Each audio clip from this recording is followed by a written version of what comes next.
அல்ஹம்துலில்லா. இன்ஷா அல்லாஹ் இன்னைக்கு குர்ஆன் வகுப்புல நம்ம நாளைக்கு நடக்கக்கூடிய லைலத்துல் கத்ர். நான் அது விஷயத்துக்குள்ள போகல. அது ஏன் அல்லாஹ் அந்த மாதிரி ஒரு வாய்ப்பை நமக்கு கொடுத்திருக்கிறாங்க? அதனுடைய முக்கியத்துவம் என்ன? லைலத்துல் கத்ரை நம்ம எப்படி வரவேற்று அதுல நம்ம என்ன மாதிரி செயல்பாடுகள் பண்ணணும்? அதனுடைய ஏன் அவ்வளவு முக்கியத்துவமா குர்ஆன்ல ஒரு அத்தியாயமே சொல்லப்பட்டிருக்கு லைலத்துல் கத்ர் அப்படின்னு சொல்லி அப்படிங்கறத நம்ம பார்க்கணும். அவுது பில்லாஹி மினஷ் ஷைத்தானிர் ரஜீம். பிஸ்மில்லாஹிர் ரஹ்மானிர் ரஹீம். ரப்பி ஜித்னி இல்மா, ரப்பி ஜித்னி இல்மா, ரப்பி ஜித்னி இல்மா. அதாவது மூசா நபி கேட்ட அந்த பிரார்த்தனை தான் என்னுடைய நாவில் உள்ள முடிசை அவிழ்த்து விடுவீராக. இதை கேட்கக்கூடியவங்களுக்கு புரியும்படி சொல்லக்கூடிய வாய்ப்பு எனக்கு தருவீராக யா அல்லாஹ். என்னுடைய சுவாபத்தை குளிர்விப்பீராக. மேலும் இந்த விஷயத்தை எனக்கு எளிதாக்கி தருவீராக பிரார்த்தித்து நான் ஆரம்பம் செய்கிறேன். சூரா 40ல 7வது வசனம், 8வது 9வது வசனத்துல அரியாசனத்தில் பரிபுரிபவர்கள் அதனை சூழ்ந்து இருப்பவர்களும் தங்களுடைய இரட்சகரை துதித்துக் கொண்டும் புகழ்ந்து கொண்டும் இருக்கின்றனர். அதாவது வானவர்களை பத்தி வானவர்கள் நம்பிக்கையாளர்களுக்காக பிரார்த்திக்கின்றனர் என்று அந்த வசனம் சொல்லுது. மேலும் அவர்கள் நம்பிக்கை கொள்கின்றனர். மேலும் நம்பிக்கை கொண்டவர்களுக்காக அவர்கள் பாவ மன்னிப்பு கோருகின்றனர். எங்கள் இரட்சகரே, உமது கருணையும் உமது அறிவும் எல்லா பொருட்களையும் சூழ்ந்துள்ளது. பாவங்களுக்காக வருந்தி மேலும் உம்முடைய பாதையை பின்பற்றுபவர்களை மன்னிப்பீராக. வானவர்கள் கேட்கிறாங்க, நமக்காக பாவ மன்னிப்பு, மேலும் நரகத்தின் தண்டனையிலிருந்து அவர்களை விலக்கி விடுவீராக. எங்கள் இரட்சகரே, மேலும் அவர்களுக்கும் அவர்களுடைய பெற்றோர்களிலும் வாழ்க்கை துணைகளிலும் பிள்ளைகளிலும் உள்ள நன்னெறியாளர்களுக்கும் நீர் வாக்களித்துள்ள ஏதேன் தோட்டத்துக்குள் அவர்களை அனுமதிப்பீராக. நீர்தான் எல்லாம் வல்லவர், ஞானம் மிகுந்தவர்.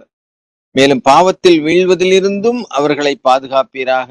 பாவத்தில் வீழ்வதிலிருந்தும் நீர் பாதுகாக்கும் எவரும் அந்நாளில் உம்மிடமிருந்து ஒரு கருணையை அடைந்து விட்டார். இதுவே மகத்தான பெருவெற்றியாகும். அதாவது வானவர்களுடைய எண்ணிக்கை என்ன அப்படிங்கிறது நமக்கு தெரியாது. அந்த வானவர்கள் எல்லோருமே நம்பிக்கையாளர்களுக்காக பிரார்த்திக்கின்றாங்க. நம்பிக்கையாளர்கள் யார் அப்படின்னா அவங்க ரொம்ப சொற்பமா, அதாவது அவங்க சொற்பமா தான் அதாவது சொர்க்கத்துல நுழைவாங்க அப்படின்னு சொல்லுவாங்க இந்த மனித படைப்புகள்ல. அப்போ அந்த நம்பிக்கையாளர்கள் தான் சொர்க்கத்துக்கு போறாங்க. நாம ஏன் இந்த உலகத்துல படைச்சோம் அப்படிங்கிற விஷயம் எல்லாருக்கும் தெரியும். நம்ம அல்லாஹ் மட்டும் அப்படின்னு ஒரு ஸ்டாண்ட் எடுக்கல, ஒரு முடிவு எடுக்கல. அது எவ்வளவு பெரிய குற்றம் அப்படின்னு நமக்கு தெரியல. அதனாலதான் அல்லாஹ் மட்டும்னு சொன்னா நமக்கு அவ்வளவு எதிர்ப்பு வருது, எவ்வளவு பிரச்சனைகள் வருது. இருந்தாலும் தொடர்ந்து ஸ்டஃபனா இருக்கணும் அப்படின்னா நம்முடைய இந்த வாழ்க்கையை நாம பெருசா நினைக்கல. நமக்கு இதுக்கப்புறம் ஒரு வாழ்க்கை இருக்கு. அந்த வாழ்க்கையில நம்ம வெற்றி பெறணும். அதை ப்ரூவ் பண்றதுக்கு தான் நம்ம இந்த பூமிக்கு வந்திருக்கிறோம். அல்லாஹ் மட்டும்ங்கிறத ப்ரூவ் பண்றதுக்கு தான் நம்ம இந்த பூமிக்கு வந்திருக்கிறோங்கிறது எத்தனை பேருக்கு தெரியும்? நம்ம எத்தனை பேர் உணர்ந்து அதை செஞ்சுக்கிட்டு இருக்கோங்கிறது திரும்ப திரும்ப குரானை படிச்சு ரஷாதுடைய விளக்கங்களை நம்ம கேட்டு அவருடைய அப்பெண்டிக்ஸ் எல்லாத்தையும் உள்வாங்கினா தான் நமக்கு அது ஓரளவுக்கு புரிய வரும். அதாவது நம்ம ஒரு தவறு செஞ்சுட்டோம் அப்படின்னு மனப்பூர்வமா உணரும் போது மட்டுமே தான் அந்த தவறுக்காக நம்ம உணர்ந்து பாவ மன்னிப்பு வருவோம். அதுதான் அதற்கான வாய்ப்பா தான் லைலத்துல் கத்ர் இருக்கு. வருஷம் பூரா பாவ மன்னிப்பு கேட்டாலும் லைலத்துல் கத்ர்ல கேட்கும்போது நமக்கு இன்னும் நிறைய நன்மைகள், அவ்வளவு நன்மை அவ்வளவு விஷயங்கள் நமக்கு தேவைப்படுது நாம செஞ்ச பாவத்திலிருந்து நாம மீள்வதற்கு. பொதுவா இந்த உலகத்துல எந்த நாடா இருந்தாலும் சரி, ஒரு சின்ன திருட்டுக்கு 2 மாசத்துல இருந்து 5 மாசம் வரைக்கும் சிறை தண்டனை கொடுப்பாங்க. இது பெரிய திருட்டா இருந்துச்சுன்னு வைங்க, ஒரு 6 மாசத்துல இருந்து 3 வருஷம் வரைக்கும் கொடுப்பாங்க. இல்ல ஏதாவது விபத்துல கொலை ஏதோ ஒரு விபத்தாக கொலை நடந்துட்டா ஒரு 12 வருஷம் 14 வருஷம் இப்படி சொல்லுவாங்க. ஆனா சில நாடுகள்ல பெரிய பெரிய கொடூர குற்றம் பண்ணா 150 வருஷம் 250 வருஷத்துக்கு மேல எல்லாம் அவங்க தண்டனை கொடுக்கறது நம்ம கேள்விப்பட்டிருக்கோம். அத்தனை வருஷம் இருக்கவே மாட்டாங்களா? இல்ல 4 ஆயுள் தண்டனை 3 ஆயுள் தண்டனைன்னு சொல்லி கொடு, ஒரு ஆயுள் தான் இருக்கு ஒருத்தனுக்கு அப்படின்னா அதனுடைய என்ன அர்த்தம் அப்படின்னு சொன்னா அந்த அந்த அந்த குற்றத்தினுடைய தன்மை ரொம்ப கொடூரமானது அப்படிங்கிறத நம்ம புரிஞ்சுக்கணும். அதாவது இந்த பூமிக்கு அதை நம்ம புரிஞ்சுக்கலாம்.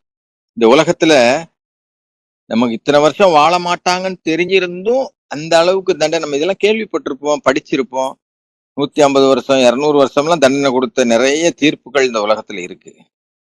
பூமிக்கு நம்ம மனுஷர்களா வர்றதுக்கு செஞ்ச அந்த மாபெரும் குற்றம் அந்த குற்றம் அல்லது அந்த வரம்பு மீறல் செஞ்சிருக்கிறோங்கிறத நம்ம குரான் வாயிலாக தான் நான் சொன்னார். குரான் வாயிலாகவும் குரானை படிக்கும் போதும் சரி, ரஷாத் கலீஃபா இந்த நம்ம சில முக்கியமான செய்திகளை குறிப்பான செய்திகளை சொல்லுவார் அப்படின்னு சொல்றாங்க இல்லையா, குரான் நமக்கு சொல்லி காட்டுது. அந்த அடிப்படையில் நம்ம படைக்கப்படுறதுக்கு முன்னாடி என்னவா இருந்தோம், நம்ம இறந்ததுக்கு அப்புறம் என்ன ஆகும் அப்படிங்கிறத, எப்போ இந்த உலகம் அழியுங்கிற சில சிறப்பு செய்திகள் எல்லாம் அவர் சொல்றாரு. அந்த அடிப்படையில ஆணவத்தின் மிகுதினாலதான் நம்ம சரணடைய மறுத்த அந்த மாபெரும் குற்றம் நிகழ்ந்திருக்கு.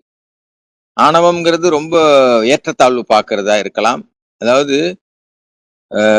மலக்குமார்கள்ட்ட அல்லாஹ் சொல்லும்போது ஆதமுக்கு சிரம்பணிங்கன்னு சொன்னாங்க. எல்லாரும் சிரம்பணிஞ்சாங்க, இபிலிஸை தவிர. ஏன்னா அவன் நான் நெருப்பால படைக்கப்பட்டிருக்கேன், அவன் மண்ணால படைக்கப்பட்டிருக்காங்க, நான் எப்படி? அதான் அந்த ஆணவம் தான் ஏற்றத்தாழ்வு. நான் வேற, நீ வேற, நான் கூடினவன், நான் குறைஞ்சவன். இந்த மாபெரும் குற்றமும் அதற்கான பாவ மன்னிப்பும் நமது மீட்சியும் ஒரு சின்ன ரீவைண்ட் பண்ணி பார்த்தோம் அப்படின்னா, தினசரி தான் நம்ம பாவ மன்னிப்பு கேட்கிறோம். தினசரி பாவ மன்னிப்பு கேட்கறதுனால என்ன பலன் நமக்கு கிடைக்குது அப்படின்னா, நம்ம தினசரி பாவ மன்னிப்பு கேட்டுட்டு இருக்கோம், வாழ்நாள் முழுவதும் பாவ மன்னிப்பு கேட்கிறோம். இதெல்லாம் அந்த கொடுமையான குற்றத்திற்கு ஈடான மன்னிப்பு கிடைச்சிருமா? எது அந்த ஆதி பாவத்திற்கு மன்னிப்பு கிடைச்சிருமா அப்படின்னா அது கிடைக்காது, போதாதுன்னு தான் நம்ம குரானை பார்த்தா புரியுது. நமக்கு எல்லாம் நமக்கு கற்றுத்தருகிறார். அதையும் தாண்டி நம்பிக்கையாளர்கள், இதுவரை படைக்கப்பெற்ற மனிதர்களில் உள்ள நம்பிக்கையாளர்கள், இனி வரக்கூடிய நம்பிக்கையாளர்கள் ஒவ்வொரும் மற்ற நம்பிக்கை கொண்ட ஆண்களுக்கும் பெண்களுக்கும் பாவ மன்னிப்பு கேட்பதா குரான் 71 நூஹ் அத்தியாயத்துல 28வது வசனத்தில் அல்லாஹ் சொல்றாங்க. அதாவது நம்பிக்கையாளர்கள் மற்ற நம்பிக்கை கொண்ட ஆண்களுக்கும் நம்பிக்கை கொண்ட பெண்களுக்கும் பிரார்த்தனை பண்றாங்க. அப்ப நம்ம அதை பண்ணணும்னு கத்துக்கிறோம், நமக்காக மற்றவங்க பண்ணியிருக்காங்கிறதையும் நம்ம கத்துக்கலாம். அந்த நம்பிக்கையாளர்களுடைய பாவ மன்னிப்பு வேண்டுதலுக்கு பலனை நாம் அடையக்கூடியவர்களாக இருக்கிறோம். நாம மற்றவர்களுக்கும் நமக்காக மற்றவர்களும் செய்யும் பாவ மன்னிப்பு வேண்டுகோளின் பலனை பரஸ்பரம் ஒவ்வொரு கடவுள் நம்பிக்கையாளர்களும் பெற்றுக்கொள்கிறோம். இது இப்படி நம்ம புரிஞ்சுக்கலாம். நான் மற்ற நம்பிக்கையாளர் யாரெல்லாம் அந்த வசனத்தை படிச்சா தெரியும்.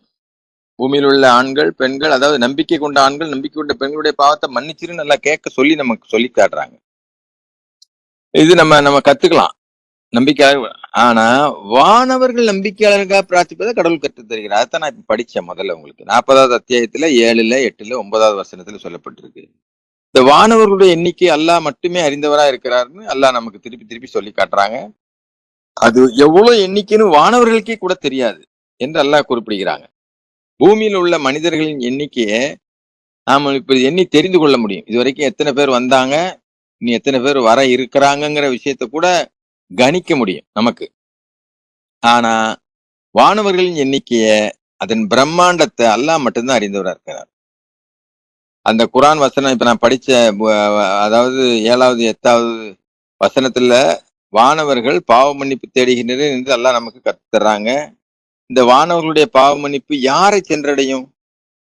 இன்னும் நம்ம குரானை ஆராய்ஞ்சு பார்த்தா நிச்சயமா அது நம்பிக்கை கொண்டவர்களைத்தான் அது சென்றடையும். அந்த வானவர்கள் கேட்கறது உண்மையிலேயே நம்பிக்கை கொண்டவர்களுக்காகத்தான் அவங்க பாவ மன்னிப்பு கேட்கிறாங்க. அதான் கடைசியில சொல்றாங்க இல்லையா, பாவத்தில் வீழ்வதில் இருந்தும் அவர்களை நீர் பாதுகாப்பினாக, பாவத்தில் வீழ்விலிருந்து நீர் பாதுகாப்பு எவரும் அந்நாளில் உம்மிடமிருந்து கருணை அடைந்து விட்டார்கள், இதுதான் பெரிய வெற்றி அப்படின்னு அவங்க பாவ மன்னிப்பு கேட்கிறாங்க, அல்லாஹ்ட்ட கேட்கறாங்க அவங்க.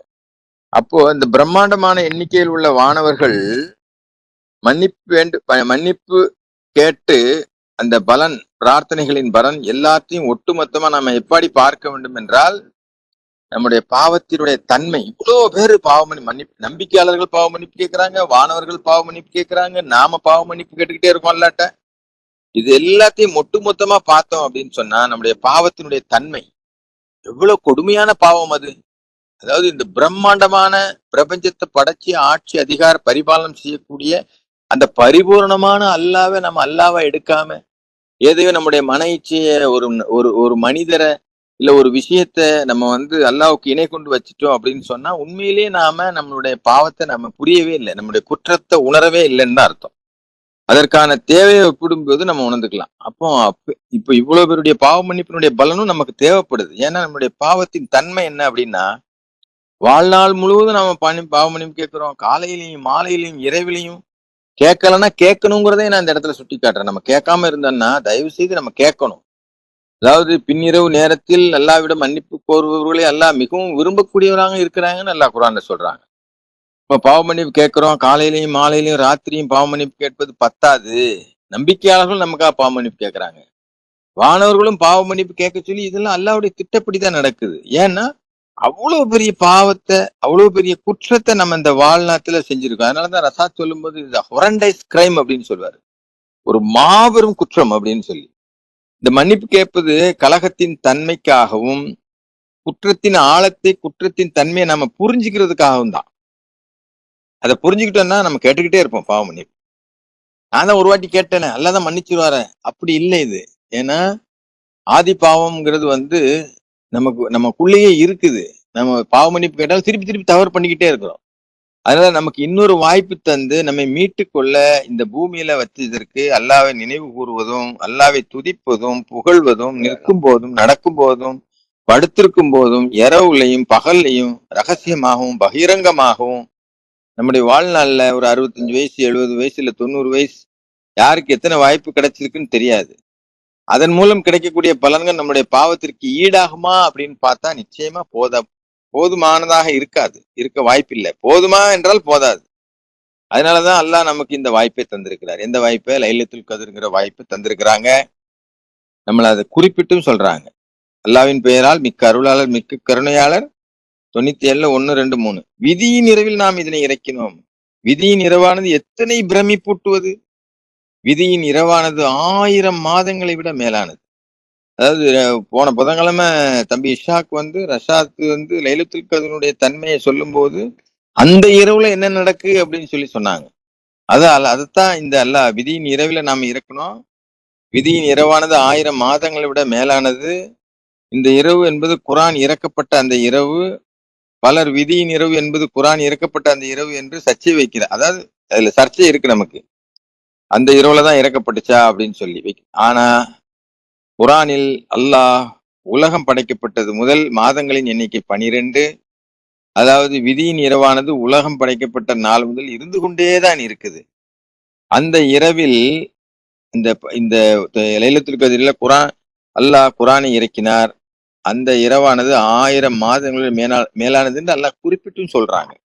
பொதுவா நாம நீங்க சொன்னதே போதுமானது, மேலானது அப்படின்னு சொல்லுவோம். யாராவது ஒருத்தர் காசு தரணும், நம்ம போய் முன்னாடியே சொல்றோம், எனக்கு கொஞ்சம் கஷ்டமா இருக்குங்க, என்னால தர முடியல அப்படின்னு சொன்னா, சரி பரவாயில்லங்க, நீங்க இப்ப சொன்னதே பெருசு, பணம் கொடுக்காட்டாலும் பரவாயில்ல, ஆனா நீங்க சொன்னீங்க பாருங்க, இந்த சொன்ன வார்த்தை மகத்தானது என்று நடைமுறையில் நாம சொல்லிக்கிட்டே இருக்கோம்.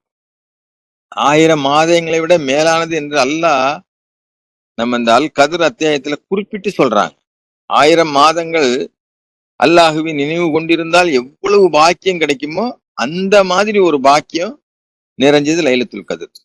1000 மாதங்கள் கிட்டத்தட்ட 83 வருஷத்துக்கு சமம்னு வச்சுக்கலாம். நம்ம ஒவ்வொருவரும் தங்களுடைய வாழ்நாளில் சிலர் 10 வருஷம், சிலர் 20 வருஷம், சிலர் 30 வருஷம் இந்த லைலத்துல் கத்ரை அடைஞ்சு இருக்கலாம். இந்த விதியின் இரவில் விழித்திருந்து அல்லாஹ்வை நினைச்சு பாவ மன்னிப்பு கோரி கிட்டத்தட்ட 2500 வருடம் கடவுளை புகழ்ந்து நன்மை நமக்கு கிடைக்குது.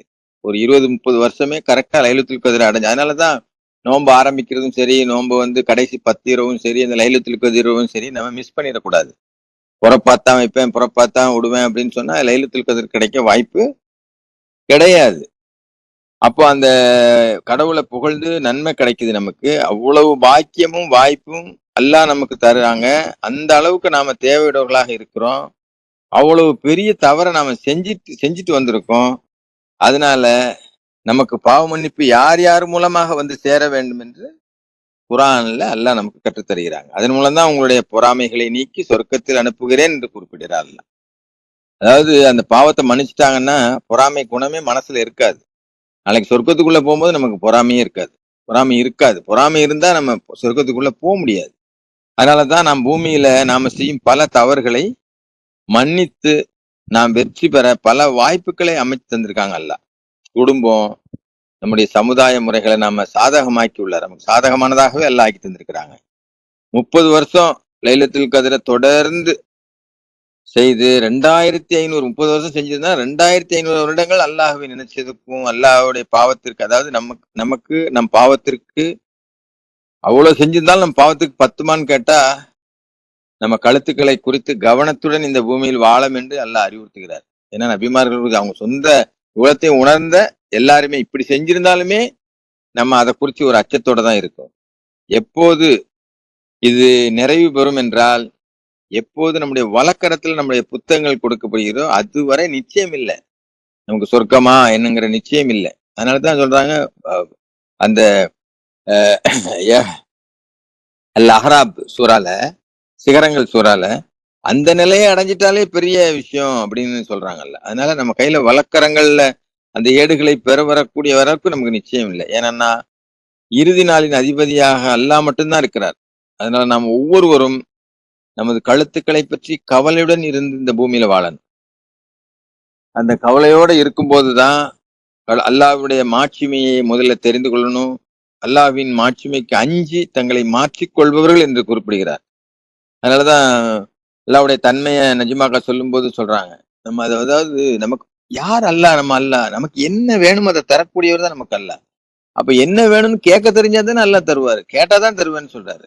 அதாவது யார் அல்லாஹ் மட்டும் என்று 41:30 31 நேரம் கருதி நான் வந்து வசன நம்பர் சொல்றேன், நீங்க படிங்க. இன்ஷா அல்லாஹ் இது முடிச்சிட்டு வேணா அந்த வசனத்தை நம்ம படிக்கலாம். அதனால நமக்கு இந்த வாய்ப்பெல்லாம் நமக்கு கொடுத்திருக்கிறாங்க. இந்த பாவ மன்னிப்பு பெற்றுக்கொள்ளவும் நினைவு கூறுவதற்கும் வாய்ப்புகளை கொடுத்து நம்மை அனுப்பியிருக்காங்கல்ல. இப்போ இந்த வாய்ப்பை மட்டும் அல்லாஹ் வந்து ஏதோ இந்த பூமியில படைச்சிட்டு நீ போய் எப்படியாவது தப்பிச்சு வா அப்படின்னு சொல்லல. ஒரு வழிகாட்டுதலை கொடுத்திருக்கிறாங்க. வழிகாட்டுதலை நிலைநிறுத்துவதற்கு நமக்கு வந்து ஒரு கைடிங் டீச்சரை கொடுத்திருக்கிறாங்க. உயிரோடு இருக்கக்கூடிய குரானை நமக்கு கொடுத்திருக்கிறாங்க. அதையெல்லாம் தாண்டி வானவர்கள் பாவ மன்னிப்பு கேட்கறாங்கதே எல்லாம் நமக்கு சொல்லி காட்டுறாங்க. நம்பிக்கையாளர்கள் நமக்காக பாவ மன்னிப்பு கேட்கறாங்கன்னு சொல்றாங்க. இது எல்லாத்தையும் கூட்டி கழிச்சு பார்க்கும்போதுதான் நம்ம எப்பேற்பட்ட ஒரு குற்றத்தை நம்ம செஞ்சுட்டு வந்திருக்கோம். இந்த குற்றத்திற்கு என்ன ஒரு பரிகாரம்? அதுக்குதான் சொல்றது, இந்த வாய்ப்பு நமக்கு கிடைக்குது அப்படின்னு சொன்னா அதை நம்ம சரிவர உபயோகப்படுத்தணும். அதை புரிஞ்சு உபயோகப்படுத்தணும். மகரிப்ல இருந்து ஃபஜ்ர் வரைக்கும் நம்ம வந்து பாவ மன்னிப்பு கேட்டுக்கிட்டே இருக்கணும். அடுத்த லைலத்துல் கத்ர் நமக்கு கிடைக்குமா இருப்போமான்னு யாருமே உத்தரவாதம் சொல்ல முடியாது. அதனாலதான் அதை நீங்க உங்களை ப்ரிப்பேர் பண்ணிக்கிடுங்க. அதாவது அல்லாஹ் வந்து ப்ரிப்பேர் பண்ண சொல்றாங்க. அந்த அந்த அந்த ப்ரிப்பரேஷன் நம்மளுடைய எண்ணம் எல்லாமே அதான். நேத்து சொன்ன காலிதும் சொன்னாரு.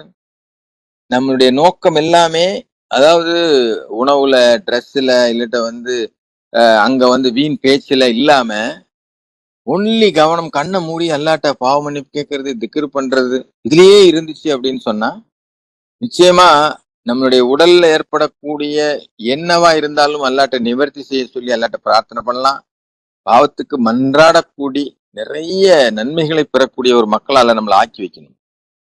இந்த பயான் வந்து 2022 இது நான் வந்து பண்ணதில்லை. இந்த சிந்தனை வந்து நம்ம சலாவுதீன் பிரதர் வந்து ஒரு ஜும்மால பண்ண விஷயம்.